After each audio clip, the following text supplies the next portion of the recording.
Le grand port de la mer du Nord, aux nuits tout illuminé par les enseignes de ces tavernes, où les marins venus de tous les coins du monde se mêlent aux dockers et aux ouvriers des chantiers navals.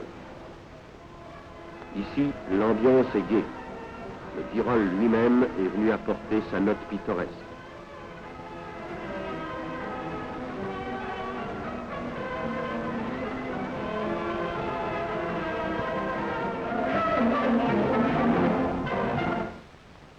Mais parcourez certains quartiers et vous êtes environnés de fantômes. En temps de guerre, les grands ports sont entourés d'un trait rouge sur la carte. Point stratégique, objectif de première importance, c'est-à-dire tapis de bombes, incendie. Les gens s'enfuient de chez eux et quand ils reviennent, ils n'ont plus de chez eux. Mais la guerre est déjà un souvenir lointain.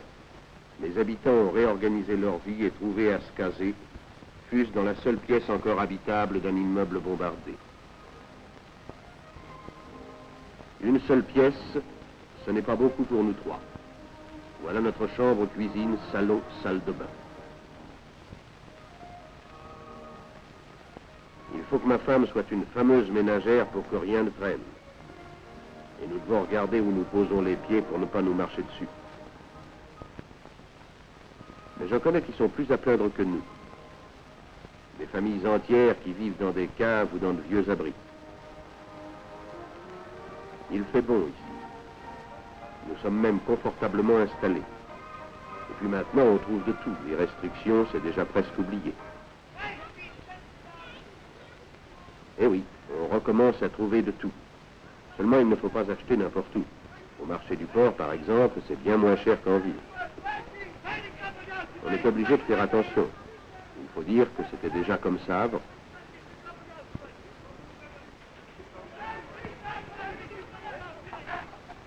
Nous ne sommes pas riches, mais nous arrivons quand même à nous payer des sorties. Cinéma une fois par semaine et zoo le dimanche. Le zoo n'a pas changé.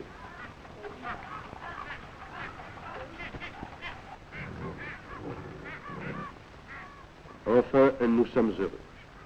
J'ai un bon métier, stable. Je travaille au chantier naval. Nous avons plusieurs pétroliers en construction en ce moment. Un pour l'Amérique, un pour le Danemark et un pour nous. Pendant longtemps, ça a marché au ralenti ici. Mais nous nous sommes sérieusement remis au travail et nos chantiers sont actuellement les 3e du monde.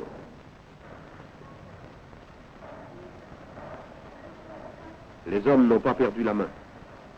Ils ont plus de travail qu'ils n'en peuvent faire.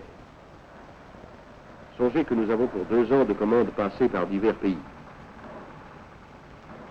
Les échanges avec l'étranger, voilà ce qui manquait à notre économie.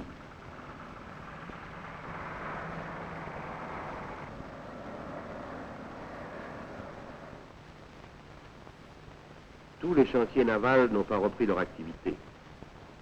Blom et Foss, par exemple, fut un des plus grands d'Europe et qui lança des paquebots comme l'Europa. Durant la guerre, cette entreprise qui assemblait les sous-marins de la flotte nazie fut rasée par les bombes. Il faudrait maintenant d'énormes capitaux et un tonnage d'acier considérable pour reconstruire ces chantiers qui employaient jadis 30 000 hommes.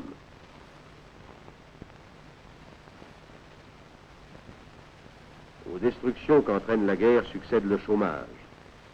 Pour 600 000 ouvriers qui ont repris leur métier, le nombre des sans-travail s'élève à une centaine de mille. Certains subsistent tant bien que mal, rôdant parmi les ruines, à la recherche de débris de métal ou de briques encore entières susceptibles d'intéresser les entrepreneurs. Mais leur industrie est vouée à une existence brève, la municipalité ayant organisé le même genre de récupération, mais à une grande échelle. Ici, on trie, on crible, on classe des immeubles écroulés en matériaux de construction de nouveau utilisables. La ferraille est acheminée vers les hauts fourneaux.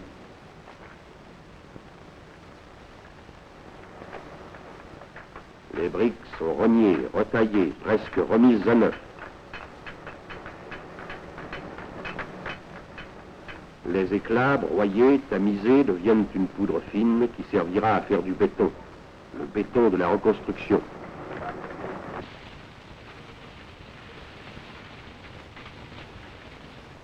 Naturellement, tous nos efforts ont porté sur la remise en état du port. C'est de lui que dépend notre existence. Nous travaillons maintenant à 60%. Et bien que le rideau de fer nous prive d'une grande part de nos échanges naturels, l'année dernière, nous avons déchargé plus de 13 000 navires.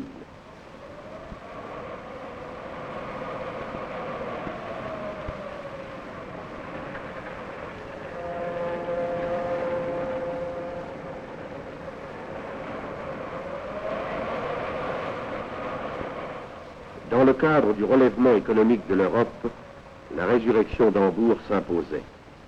Des millions de tonnes de marchandises ont été débarquées sur ces quais.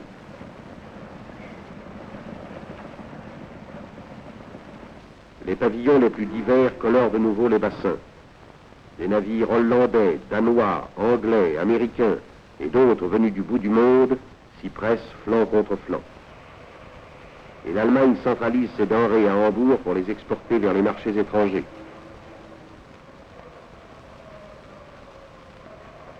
Elle a longtemps reçu ses tracteurs d'Amérique. Maintenant, elle en fabrique au-delà de ses besoins. Ces fameuses bières sont assez demandées pour que ces distilleries marchent à plein.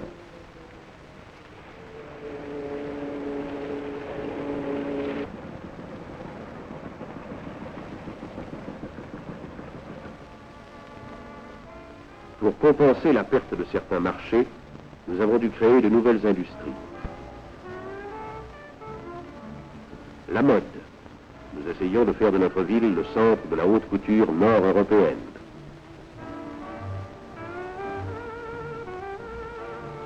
L'édition. C'est nous, dans l'Allemagne de l'Ouest, qui publions le plus de livres, magazines et journaux. Notre production dans ce domaine est en plein essor.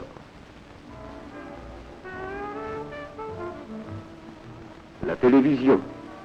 Nous avons transformé en studio un vieil abri de défense passive. Mais nous n'en sommes encore qu'au stade expérimental.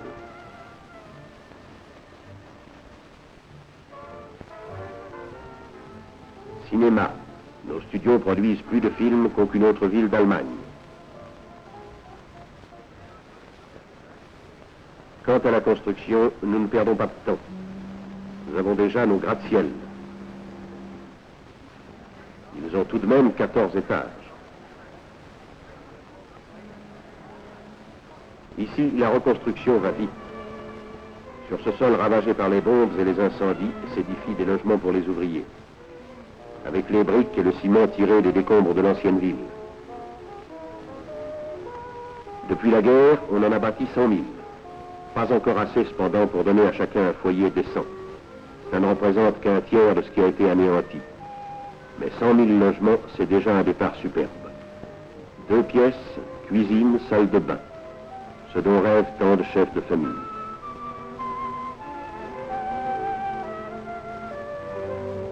Car la ville grouille d'enfants qui ont droit à un foyer.